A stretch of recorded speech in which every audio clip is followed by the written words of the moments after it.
Hi hello SM क्रिएटेशनमध्ये सगळ्यांचं स्वागत आहे. तर चला आज आपण कोथिंबीरच्या वड्या बनवून बघणार आहोत. कशा होतात त्या. तर इथे मी खूप अशी मोठी एक जुडी कोथिंबीर घेतलेली आहे. इथे बघू शकता मी ती निवडून आता स्वच्छ धुवून घ्यायची आहे. इथे बघू शकता अशी कोथिंबीर आपण असं छान पाण्यात 2-4 पाण्याने स्वच्छ धुवून घ्यायची आहे. आता मी चांगली स्वच्छ धुवून घेतलेली आहे. बघू शकता धुवून आपण याच्यात काढून घ्यायची त्याच्यावर थोडं पाणी निथळून ठेवायची आहे. आता हिला आपण छान अशी बारीक कापून घेणार आहे. इथे बघू शकता आता कोथिंबीर अशी छान ट्रेमध्ये घेऊन अशी बारीक कापून घ्यायची आहे. इथे बघू शकता आपण कोथिंबीर वडा बनवण्यासाठी असाच आहे मसाला तयार करून घेतलेला आहे. हिरव्या मिरच्या इथे बघू शकता, हिरव्या मिरच्या आलं घेतलं आहे थोडं, आणि लसूण, जिरे आणि मीठ. आता हे आपण थोडं मिक्सरमध्ये बारीक करून घेणार आहोत जाडसर. इथे बघू शकता एक वाटी आपल्याशी बारीक कापून कोथिंबीर घेतलेली आहे. ह्याच वाटीने आपण बेसन पीठ पण मोजून घेणार आहोत. आणि आता हे बेसन पीठ आपण टाकून घेणार आहोत. आणि अर्धी वाटी मी गव्हाचं पीठ घेतलेलं आहे. दोन्ही मिक्स करून आपण ही कोथिंबीर वडी बनवणार आहोत. तर आता इथे आपण हे वाटण करून घेतलेलं मी इथे 1.5 चमचा टाकून घेणार आहे. कमी जास्त तिखट तुम्हाला ज्याप्रमाणे आवडतं त्याप्रमाणे तुम्ही टाकून घ्यायचे.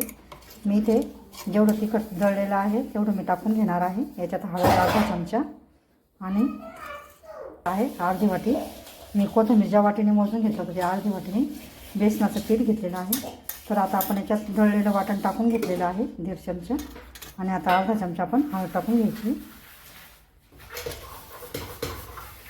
आणि तिखट तुम्हाला लाल टाकायचं असतं तर आपण टाकू शकतो. मी तर अर्धा चमचा लाल तिखट पण टाकत आहे.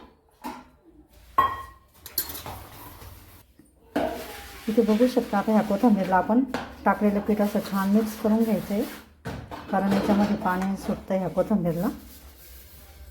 आणि आपल्या स्वादानुसार आपण मीठ पण टाकून घ्यायचं आहे.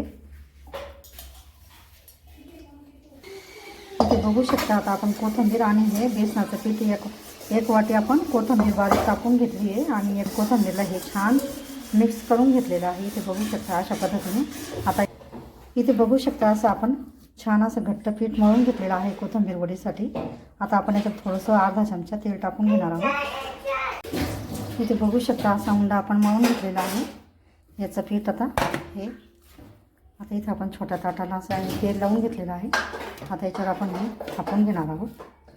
अशा पद्धतीने थापून घ्यायचं. अशा पद्धतीने आपण असं ताटामध्ये थापून घ्यायचं आहे.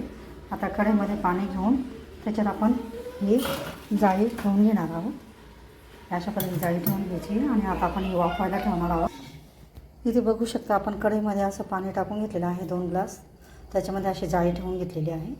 आता याच्यामध्ये आपण हे कोथिंबीर वड्या थापलेलं पीठ असं ठेवून घेणार आहोत. हे वाफवायला 15-20 मिनटं आपण आता याला छान वाफवून घेणार आहोत. इथे बघू शकता आपल्या आता 20 मिनटं झालेले आहेत. आता आपलं असं छान हे कोथिंबीर वडीचं पीठ असं फुगलेलं आहे, शिजलेलं आहे. इथे बघू शकता. आता याच्यात आपण एक कोथिंबीर वडी आपली झालेली आहे की नाही आपण आता हे चेक करणार आहोत. तर इथे आपण आता ह्याला चमचा किंवा चाकूच्या सहाय्याने असं मध्ये घालून बघायचं आहे. आपलं हे बघा एकदम असं छान आपलं असं हे वाफवून शिजवून झालेलं आहे. याला काही चाकूच्या सुरीला काहीच पीठ किंवा असं हे चिटकलेलं नाही आहे कोथिंबीर वडीचं पीठ. आता आपण याला गॅस बंद करून टाकणार आहोत. 5 किंवा 10 मिनटं थोडं थंड होऊ द्यायचे. नंतर आपण वड्या पाडून घेणार आहोत. अशा पद्धतीच्या वड्या तुम्ही पण नक्की करून बघा.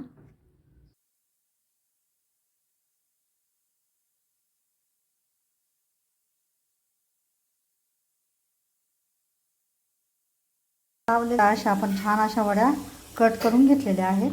आता याला आपण सॅलो फ्राय करू शकतो किंवा तळून पण घेऊ शकतो किंवा तुम्ही अशा पण खाऊ शकता. इथे बघू शकता अशा छान आपल्या कोथिंबीर वड्या तयार झालेल्या आहेत. तर इथे बघू शकता अशा छान आपल्या कोथिंबीर वड्या तयार झालेल्या आहेत. तर ही रेसिपी तुम्हाला कशी काय वाटली कमेंट्स करून सांगा. तर अशा पद्धतीने छान कोथिंबीर वड्या तळून घ्यायच्या आहे. अशा पद्धतीने कोथिंबीर वड्या तळून घेतलेल्या आहेत. अशा छान अशा खरपूस तळून घ्यायच्या आहे. अशा ह्या कोथिंबीर वड्या खायला पण खूप छान सुंदर लागतात. ही रेसिपी आवडल्यास लाईक करा, शेअर करा, चॅनलला सबस्क्राईब करा. व्हिडिओ बघितल्याबद्दल धन्यवाद. तिथे मी तुम्हाला एक तोडून दाखवते. हे बघा कशी पटकन तुटते. खुसखुशीत अशा छान आपल्या कोथिंबीर वड्या तयार झालेल्या आहेत. बघता क्षणीच खावाशा वाटतात.